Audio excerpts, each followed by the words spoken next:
అందరికీ నూతన సంవత్సర శుభాకాంక్షలు. అవ్యక్త మాసంలో అవ్యక్త స్థితిని తయారు చేసుకుంటూ డబల్ లైట్ ఫరిస్తాగా అవ్వాలి అనే లక్ష్యాన్ని పెట్టుకొని ఫరిస్తాగానే స్వయాన్ని అనుభవం చేస్తూ మురళి విందాము.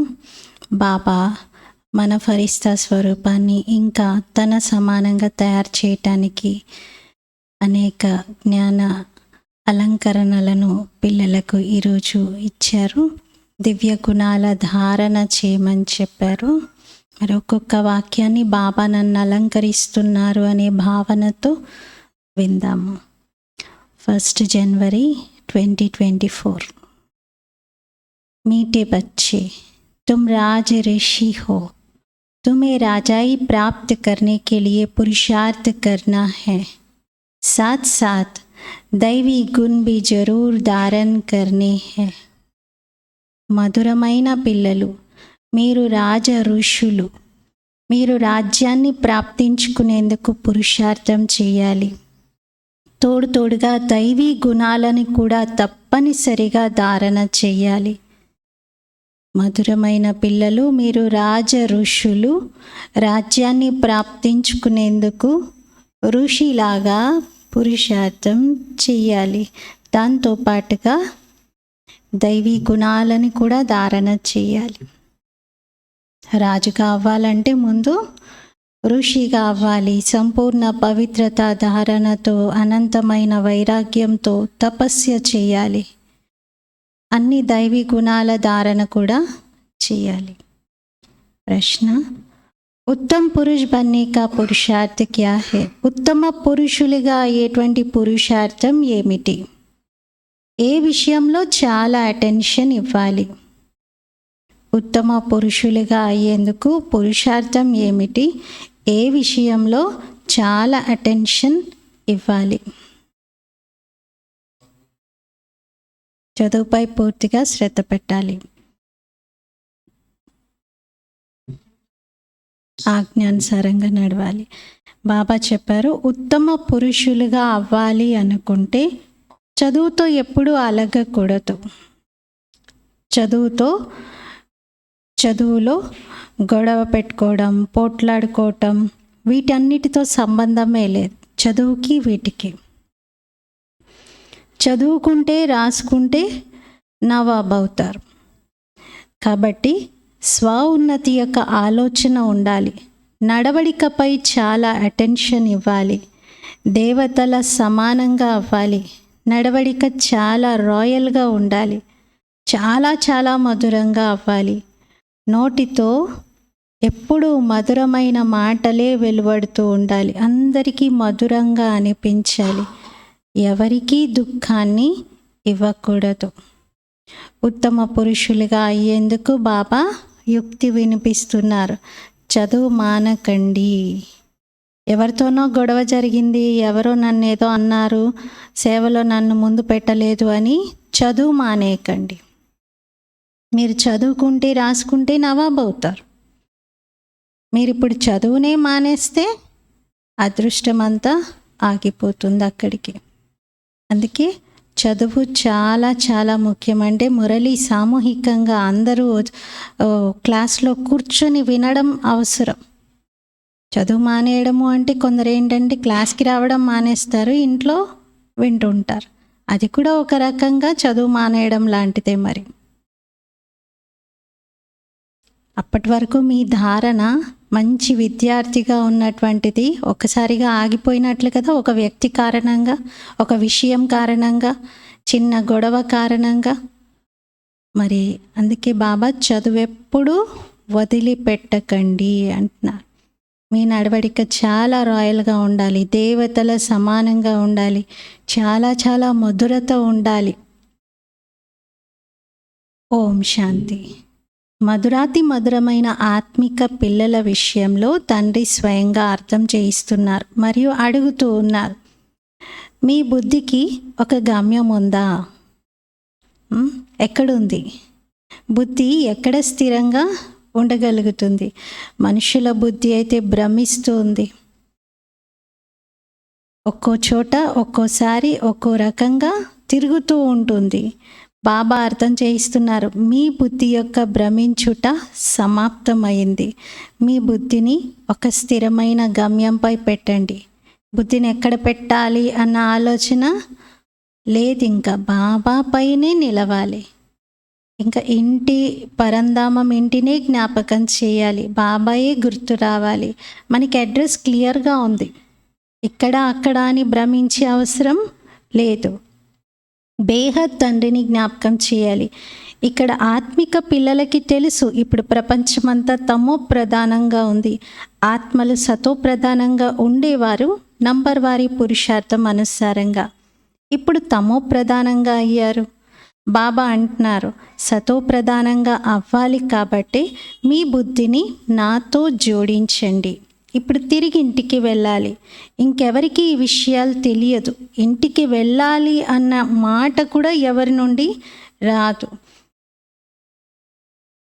నన్ను జ్ఞాపకం చేయండి, మీరు పిల్లలు తండ్రినైనా నన్ను జ్ఞాపకం చేయండి అనే ఆదేశం కూడా ఎవరు ఇవ్వలేరు. ఇవి ఎంత సహజమైన విషయాలను బాబా అర్థం చేయిస్తున్నారు. కేవలం తండ్రిని జ్ఞాపకం చేయండి, అప్పుడు మీ వికర్మలన్నీ వినాశనం అవుతాయి. ఇంకెవరు ఈ విధంగా అర్థం చేయించలేరు, బాబాయే అర్థం చేయిస్తున్నారు. ఎవరిలో ప్రవేశించారో బాబా వారు కూడా ఈ విషయాలను వింటున్నారు. పతితుల నుండి పావనంగా అవ్వాలి అని వారు కూడా పురుషార్థం చేస్తున్నారు. మరి బాబా ఇచ్చిన శ్రీమతం పైన నడవడంతో మనం పావనంగా అవుతాం. అన్నింటికంటే మంచి మతం శ్రీమతం బాబా ఇస్తున్నారు. బాబా చెప్తున్నారు, పిల్లలు మీరు సతో ప్రధానంగా ఉండేవారు ఒకప్పుడు, ఇప్పుడు అలాగే అవ్వాలి. మన లక్ష్యాన్ని మనమే చేరుకోవాలి. మనం ఒకప్పుడు ఏ టాప్ స్థితిలో ఉండేవారేమో ఇప్పుడు ఆ టాప్ స్థితికే చేరాలి. ఈజీ కదా అది. ఇంకెవరో సాధించిన దాన్ని మనం చేరాలి అంటే కష్టం. ఒక్కొక్కరి కెపాసిటీ వేరువేరుగా ఉంటుంది. వాళ్ళు చేరారని, వాళ్ళు లక్ష్యాన్ని పొందారని నేనెలా వాళ్ళని ఫాలో అవ్వగలుగుతాను అనుకుంటారు. కానీ బాబా ఏం చెప్తున్నారంటే, మీరు ఒకప్పుడు ఎలా ఉన్నారో అలా ఇప్పుడు తయారవ్వండి. అది మీరే ఒకప్పుడు అలా ఉన్నది కాబట్టి ఇప్పుడు మీరు అలా మళ్ళీ తయారవ్వడంలో పెద్ద శ్రమ ఏమీ అనిపించదు. మీరే ఆది సనాతన దేవీ దేవతా ధర్మం వారిగా ఉండేది. 84 జన్మలు తీసుకొని గవ్వతుల్యంగా అయిపోయారు. మళ్ళీ ఇప్పుడు వజ్రతుల్యంగా అవ్వాలి. బాబా అలా తయారు చేస్తున్నారు. బాబా చాలా సింపుల్ విషయాలను వినిపిస్తున్నారు. పిల్లలు స్వయాన్ని ఆత్మగా భావించండి. ఆత్మలందరినీ తిరిగి తీసుకొని వెళ్ళాలి. శరీరాలనైతే తీసుకెళ్లరు. బాబా దగ్గరికి సంతోషంగా వెళ్ళాలి. బాబా ఏ శ్రీమతముని ఇస్తున్నారో దానితో మనం శ్రేష్టంగా అవుతాం. పవిత్ర ఆత్మలు మూలవతనానికి వెళ్ళి మళ్ళీ తిరిగి కొద్ది సమయంలోని క్రిందకు వచ్చేస్తారు. కొత్త శరీరాలని ధారణ చేస్తారు. పవిత్ర ఆత్మలైతే, అపవిత్రంగా ఉన్నవాళ్ళు, శిక్షలు పొంది పవిత్రంగా అయిన వాళ్ళు చాలా రోజులు ఉంటారు అక్కడ. అంత తొందరగా ఎంట్రీ దొరకదు వారికి ప్రపంచంలో మళ్ళీ. ఇదైతే మీకు నిశ్చయం ఉంది కదా. మళ్ళీ పిల్లలకి సతో ప్రధానంగా అవ్వాలి అనే చింత కలగాలి. అంటే స్థితి పైన అటెన్షన్ పెరగాలి. దైవీ గుణాలను కూడా ధారణ చేయాలి. అప్పుడే చాలా లాభం ఉంటుంది. స్టూడెంట్స్ మంచి రీతిగా చదువుకుంటే ఉన్నత పదవిని పొందుతారు. ఇది కూడా చదువు. మీరు కల్పకల్పం ఇదే చదువుకుంటారు. బాబా కూడా కల్పకల్పం ఇలాగే చదివిస్తారు. ఏదైతే సమయం గడిచిపోతుందో దానిని డ్రామా అంటాం. డ్రామా అనుసారంగానే తండ్రి పిల్లల యొక్క పాత్ర నడుస్తుంది. బాబా సలహా అయితే చక్కగా ఇస్తారు. పిల్లలు అంటారు, బాబా మేము మిమ్మల్ని గడియ మర్చిపోతున్నాము అని. బాబా చెప్తారు, పిల్లలు వీటిని మాయా తుఫాన్లు అని అంటారు. మాయా మీ దీపాన్ని ఆర్పే ప్రయత్నం చేస్తుంది. బాబాను మహాదీపం అని కూడా అంటారు. సర్వశక్తివంతుడు, సర్వశక్తివాన్ ఆల్మైటీ అథారిటీగా ఉన్నారు. వేదాలు, శాస్త్రాలు వీటన్నిటి సారాన్ని వారు తెలియజేస్తున్నారు. వారిని నాలెడ్జ్ఫుల్ అంటాం. సృష్టి ఆది మధ్యాంతం యొక్క రహస్యాన్ని అర్థం చేయిస్తున్నారు. బ్రహ్మబాబా కూడా ఏం చెప్తారు, నేను కూడా పిల్లలకి శివబాబా చెప్పిన విషయాలనే వినిపిస్తాను. బాబా అంటారు, మీరు పిల్లలు కూడా తండ్రి ద్వారా ఇవే అర్థం చేసుకుంటున్నారు. మరి బాప్దాత అన్నప్పుడు బ్రహ్మబాబా కూడా వచ్చేస్తారు ఇందులో కన్ఫ్యూజ్ అయ్యే విషయం ఏమీ లేదు. ఇది సహజ రాజయోగం. మీరు రాజ ఋషులు. ఋషి అని పవిత్రమైన వారినే అంటారు. మీ వంటి ఋషులు ఇంకెవరూ లేరు. అక్కడ ఋషి అంటే వేషధారణతో ఋషి అని భావిస్తారు. అంటే ఎవరైతే చూడడానికే వీళ్ళొక ఋషి అని కనిపించేలాగా ఉంటుంది. ఇక్కడ మీరు అలా ఏమీ కనపడట్లేదు, కానీ మీరు రాజ ఋషులు. శరీరం పరంగా అయితే కాదు, ఆత్మని అంటున్నాం. మీ వంటి ఋషి ఇంకెవరూ లేరు అని. ఆత్మనే ఋషి, రాజ ఋషి. రాజ్యము ఎవరి నుండి తీసుకుంటున్నారు? బాబా నుండి. మరి మీ పిల్లలకు ఎంత సంతోషం కలగాలి, శివబాబా ద్వారా మేము రాజ్య భాగ్యం తీసుకుంటున్నాము అని. బాబా మనకి స్మృతి చేయించారు. మీరు విశ్వానికి యజమానిగా ఉండేవారు. మీరు పునర్జన్మలు తీసుకుంటూ క్రిందకు వచ్చేసారు. దేవతల చిత్రాలు కూడా ప్రూఫ్గా ఉన్నాయి. మనుషులు అర్థం చేసుకుంటారు.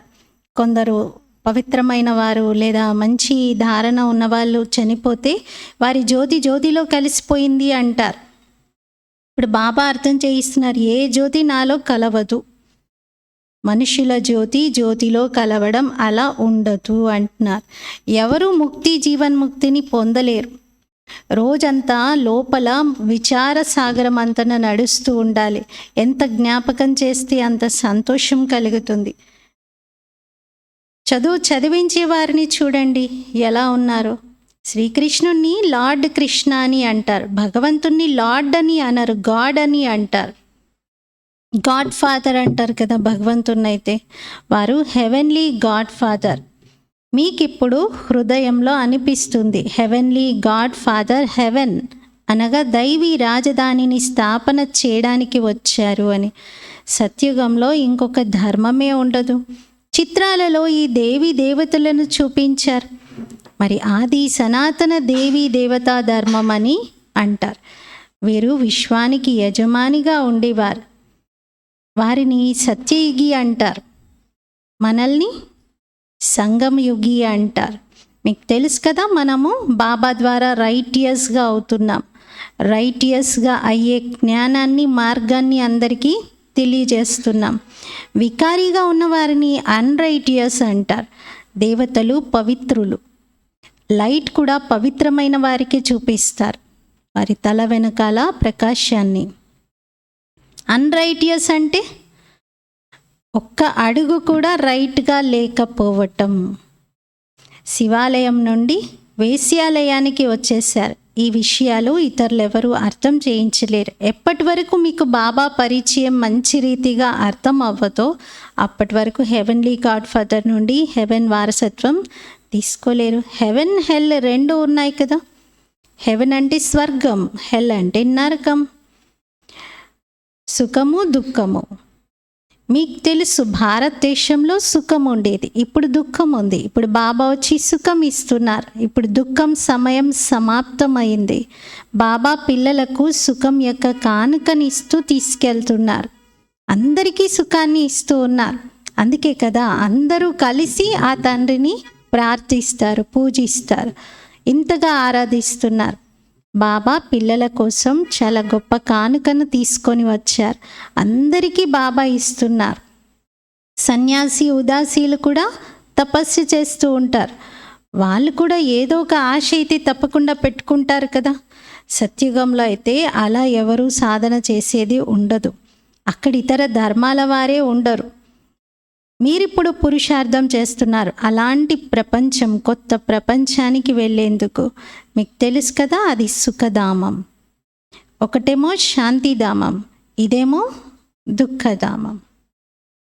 ఇప్పుడు మీరు సంగమంలో ఉన్నారు. ఉత్తమ పురుషులుగా అయ్యేందుకు పురుషార్థం చేస్తున్నారు. పురుషార్థం మంచి రీతిగా చేయాలి.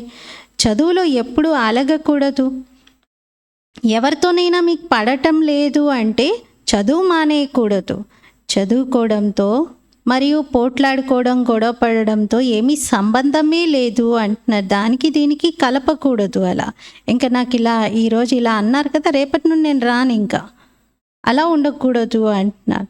చదువుకుంటే రాసుకుంటే మీరు నవాబ్ అవుతారు. గొడవ పెట్టుకొని పోట్లాడుకుంటే ఎలా నవాబ్ అవుతారు? మరి తమో ప్రధానంగా అయిపోతారు, ఇంకా నడవడిక చెడిపోతుంది.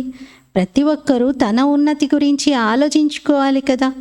బాబా అంటారు, హే ఆత్మలు, తండ్రిని జ్ఞాపకం చేయండి, అప్పుడే వికర్మలు వినాశనం అవుతాయి మరియు దైవీ గుణాల ధారణ కూడా జరుగుతుంది.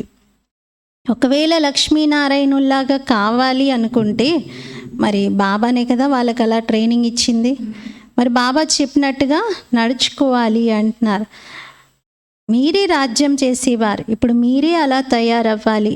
రాజయోగము బాబా సంగం యుగంలోనే నేర్పించారు. కల్పం మీరే ఇలా తయారవుతారు. ఎల్లప్పటికీ ఇలా కలియుగమే నడుస్తుంది అని అనుకోకండి, ఇది మారుతుంది. కలియుగం తర్వాత సత్యయుగం వస్తుంది. చక్రం తిరుగుతూ ఉంది. సత్యుగంలో మనుషులు కొద్దిమంది ఉంటారు. నిజంగా కొద్దిమందే ఉండాలి కదా, ఇంతమంది అవసరం లేదు అక్కడ. ఇవి సహజంగా అర్థం చేసుకునే విషయాలు. గతించిన విషయాలని ఒక స్టోరీగా చెప్పుకుంటారు. ఒకప్పుడు జరిగినటువంటి విషయాలని గాథలుగా కథలుగా వింటూ ఉంటారు. ఇది చిన్న కథ, వాస్తవంగా పెద్దది, కానీ అర్థం చేసుకోవడంలో చిన్నదనే అనాలి అంటారు. ఇది ఒక పెద్ద 5000 years స్టోరీ ఇది, కానీ అర్థం చేయించడంలో చిన్నదే అంటున్నారు. 84 జన్మల రహస్యం మీకు ఇంతకుముందు తెలియదు, కానీ ఇప్పుడు మీరు అర్థం చేసుకుంటున్నారు, చదువుకుంటున్నారు. ఇది సంగమ యుగం యొక్క చదువు. డ్రామా చక్రం తిరుగుతూ ఇక్కడికి వచ్చారు. మళ్ళీ సత్యుగం నుండి మొదలవుతుంది. ఈ పాత సృష్టి మారుతుంది. కలియుగి అడవిని వినాశనం చేసి సత్యుగి పూల తోటను బాబా ఏర్పరుస్తూ ఉన్నారు. పూలు దైవీ గుణాలకి ప్రతీకగా చూపిస్తారు. పూలు అని ఎవరిని అంటున్నారు? బాబా దివ్య గుణాలతో పరిపూర్ణంగా ఉన్నవారిని అంటారు. ముళ్ళు అంటే ఆసురీ గుణాలని అంటారు. ఇప్పుడు స్వయాన్ని చూసుకోవాలి, నాలో ముళ్ళున్నాయా పూలున్నాయా? ఎన్ని ముళ్ళు ఎన్ని పూలున్నాయి? అవగుణాలని తొలగించుకోవాలి అంటున్నారు.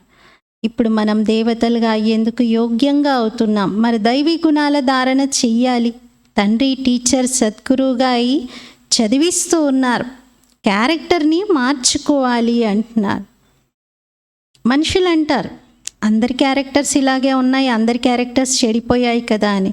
కానీ మంచి క్యారెక్టర్ అని దేన్ని అంటారు? ఇది కూడా ఎవరికి తెలియదు. మీరు అర్థం చేయిస్తూ ఉంటారు. ఈ దేవతలది మంచి క్యారెక్టర్. దేవతలు మన ముందు ఉదాహరణగా ఉన్నారు. వారిలాంటి చరిత్రను, వారిలాంటి సత్శీలతను మనము ధారణ చెయ్యాలి. వారెవరికి దుఃఖాన్ని ఇవ్వరు. ఎవరి నడవడిక మంచిగా ఉంటుందో వారిని సాక్షాత్తు దేవిగా ఉన్నారు, దేవతగా ఉన్నారు అంటారు. వీళ్ళ మాటలు చూడండి ఎంత మధురంగా ఉన్నాయి అంటారు. బాబా చెప్తున్నారు మీరు దేవతగా అవ్వాలి, మీరే ఆ మధురతను మీలో తీసుకురావాలి, దైవీ గుణాల ధారణను చూపించాలి మీలో. ఎవరు ఎలా ఉంటే అలాగే తయారు చేస్తారు కదా. మీరందరూ టీచర్గా అవ్వాలి.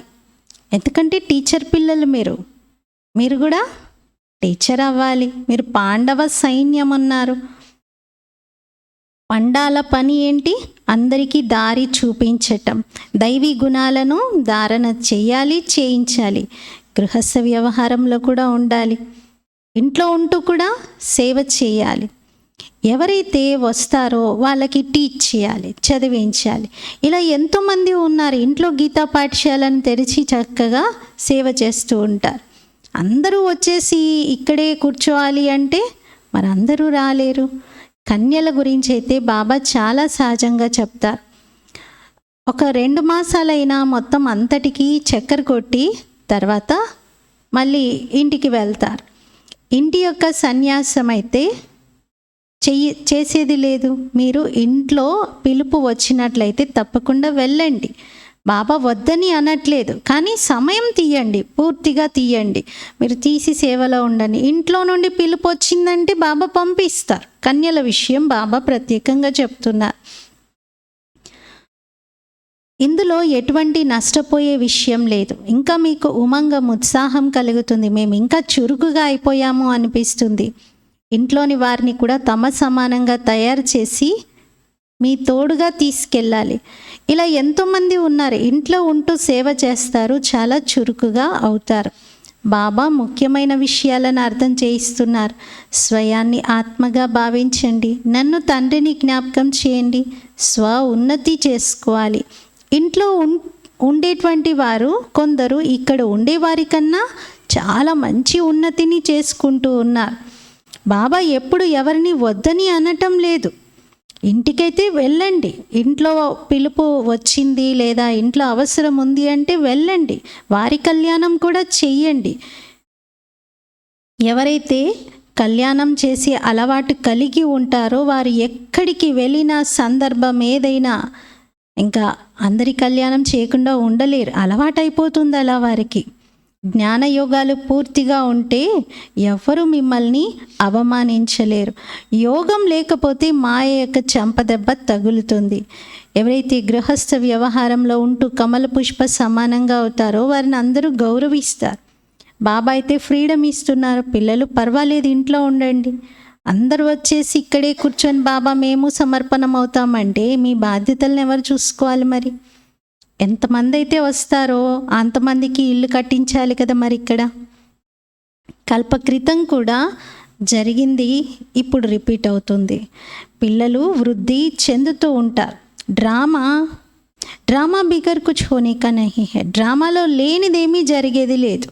డ్రామాలో కల్పక్రితం ఉంటేనే ఇప్పుడు మళ్ళీ జరుగుతుంది అది. ఈ గొడవలు, యుద్ధాలు ఇవన్నీ కూడా డ్రామాలో ఇమిడి ఉన్నాయి. ఎంతోమంది మరణిస్తూ ఉంటారు. పాస్ట్ గడిచిందంతా రిపీట్ అవుతుంది. కల్పకల్పం బాబా అర్థం చేయించారు, ఇప్పుడు కూడా అర్థం చేయిస్తూ ఉన్నారు. మనుషులకు ఎలాంటి ఆలోచన వచ్చినా సరే నేనైతే అదే పాత్ర వహిస్తాను, డ్రామాలో ఇమిడి ఉన్నదే నేను చేస్తాను అంటారు. డ్రామా మే కమ్ జాస్తి హో నహీ సక్తా. డ్రామాలో హెచ్చు తగ్గులేమీ ఉండవు. కల్పక్రితం ఎవరు ఎలా చదువుకున్నారో వారు ఇప్పుడు చదువుకుంటారు. ప్రతి ఒక్కరి నడవడికతో సాక్షాత్కారం జరుగుతుంది. వీళ్ళు ఏం చదువుకున్నారు, వీళ్ళు ఏం పదవి పొందుతారు, వీళ్ళ స్థితి ఏమిటి తెలిసిపోతుంది. మంచిగా సేవ చేస్తారు కొందరు. సపోజ్ అకస్మాత్తుగా ఏదైనా ప్రమాదం జరిగి శరీరం విడిచిపెడతారు. అప్పుడు వెళ్ళి నెక్స్ట్ జన్మలో మంచి కులంలో పుడతారు. చాలా సుఖంగా ఉంటారు. ఎంత సుఖం అంటే ఇతరులకు గత జన్మలో ఎంతైతే పంచారో అంతకెన్నో రెట్లు వాళ్ళకి ఆ జన్మలో లభిస్తుంది. ఈ సంపాదన ఎక్కడా వృధా అవ్వదు. ఈ జన్మలో చేసుకున్నది సడన్గా మనం యాక్సిడెంట్ అయి చనిపోయినా కూడా మనకి నెక్స్ట్ జన్మ చాలా బాగుంటుంది అంటున్నారు. సత్యుగంలో అయితే ఎక్కడ గెలుపో అక్కడ జన్మ అని అంటారు.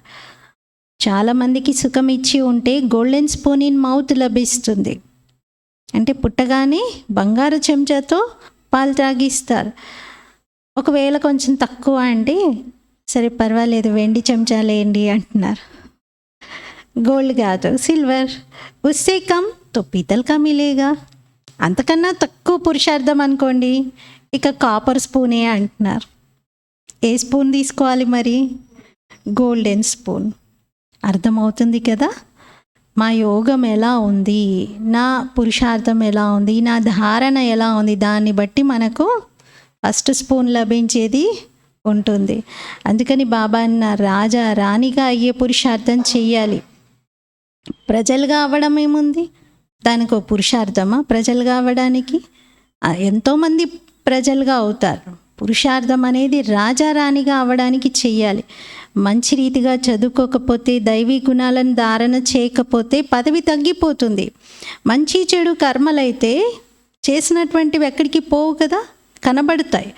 ఆత్మకి తెలుస్తుంది నేను ఎంతవరకు సేవ చేస్తున్నాను అని. ఒకవేళ శరీరం విడిచిపెడితే నేను ఏం పదవిని పొందుతాను అనేది కూడా అర్థమవుతుంది. ఇప్పుడు మీరు చదువుకుంటూ మారుతున్నారు. మార్పు వస్తుంది మీలో.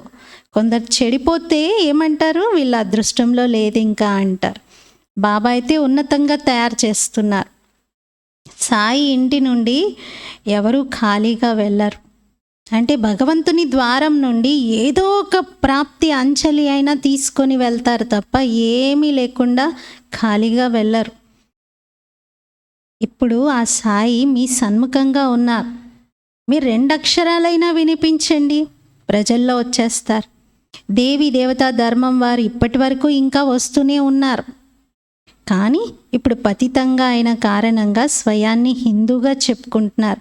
మీ బుద్ధిలో ఈ జ్ఞానం ఎలా ఉంది అంటే బాబాలో ఎలా ఉందో జ్ఞానం మీలో కూడా అంటున్నారు. బాబా జ్ఞాన సాగరుడు. హిస్టరీ, జాగ్రఫీ అంతా కూడా బాబా వినిపిస్తున్నారు. మీలో కూడా ఉంది ఇది, ఈ నాలెడ్జ్ అంతా. ఇది రిపీట్ అవుతుంది. టీచర్ కూడా స్టూడెంట్ యొక్క చదువుతో తెలుసుకుంటారు కదా, వీళ్ళకు ఇన్ని మార్కులు వచ్చే అవకాశం ఉంది, ఈ విద్యార్థికి అయితే ఇన్ని వస్తాయి అని ముందే చెప్పేస్తారు. ప్రతి ఒక్కరూ తనని తాను తెలుసుకోవచ్చు. దైవీ గుణాలలో కచ్చాగా ఉన్నారంటే యోగంలో కూడా కచ్చాగా ఉంటారు. కొందరు జ్ఞానంలో కూడా కచ్చాగా ఉంటారు. కచ్చాగా అవుతే ఫెయిల్. కచ్చా అంటే ఏంటి? అపరిపక్వంగా ఫెయిల్ అవుతారు. ఈరోజు కచ్చాగా ఉండి రేపు పక్కాగా అవుతాను, ఈరోజు నేను కచ్చాగా ఉన్నాను కానీ రేపు పక్కాగా అయిపోతాను అంటే గ్యాలప్ చేసుకోవచ్చేమో, కానీ ఇప్పుడు అంత టైం లేదు. అలా గొప్పలు చెప్పుకోవద్దు. ఇప్పుడు ఈరోజు నేను ఇలా ఉన్నాను కానీ రేపు అలా అయిపోతాను అని కాదు. అలా టైం వేస్ట్ చేసేది లేదు. అలా అవ్వలేరు అంటున్నారు. గ్యాలప్ చేసుకుంటూ ఉండండి, పరివర్తన అవ్వండి. ఈరోజు కూడా ఆ పరివర్తనను చూపించండి. ఇక ముందు కూడా అవుతాను అనే ధైర్యంతో, నిశ్చయంతో ముందుకెళ్ళండి. అంతేకాని ఈరోజు నేను ఎట్లా అయినా ఉంటాను కానీ చూడండి ఫైనల్లో అయితే వచ్చేస్తానని అలా గొప్పలు, ఓవర్ కాన్ఫిడెన్స్ ఉండకూడదు.